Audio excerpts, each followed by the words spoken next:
This video is by Straight Goods News, SGNews.ca. You have a terrorist group launching rockets against Israel, and it's not complex. It doesn't take much. It's not a complicated issue.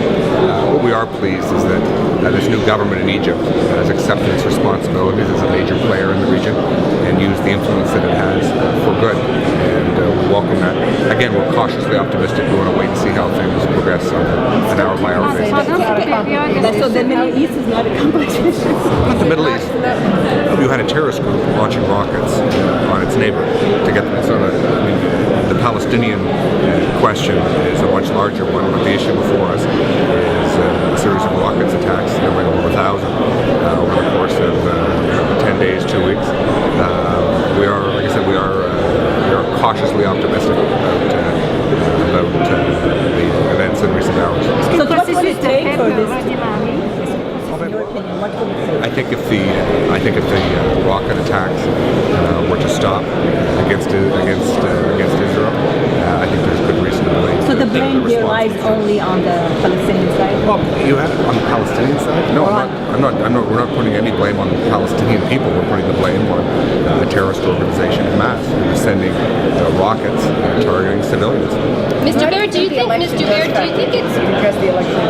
How do you see the election factoring into the dynamic of I don't think the timing of the election has anything to do with Israel's response to the 1,000+ terrorist attacks. I do think, though, a broader Middle East peace would be difficult. The solution would be difficult to negotiate in the next few weeks and months on the eve of election, as you would understand.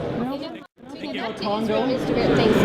In the context where the international community is trying to get both sides to sit down at a table and have a ceasefire, do you think that it's helpful to place the blame, to take my colleague's words, on one entity and not on both? Do you think it's helpful in this context of international community trying to go forward? Well, I think we've got to speak truth to the situation. There's an international terrorist organization, Hamas, who has sent more than 1,000 rockets targeting civilian areas. Southern Israel, on the outskirts of Jerusalem, on the outskirts of Tel Aviv.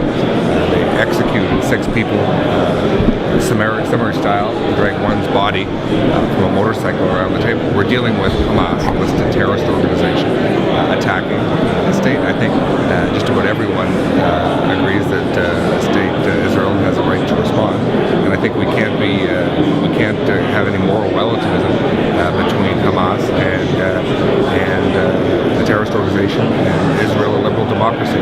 I do differentiate the Palestinian people. I do differentiate in the strongest of terms as Palestinian leadership and Ramallah. Obviously, I don't think there's any reason to believe, and certainly I have no reason to believe and would reject that the government of President Abbas or Prime Minister Fayyad have anything to do with these type of reprehensible tactics. They have preached non-violence